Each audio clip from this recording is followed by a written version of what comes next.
the many systems that we use in the marketing role is called GFEBS, and it is a system online where we create purchase requests, whether we're using a GPC card or whether we're doing contracts. It's all about checks and balances. It keeps you aware of what you're spending. It also keeps your budget shop aware of what you're spending, and it creates some accountability for anything that could be questionable. So this module will actually walk you through the steps on how to create a purchase request or a PR.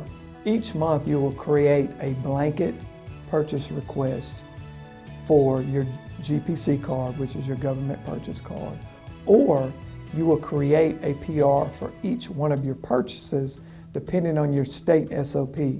You will also create PRs for each contract that you initiate through your USPFO.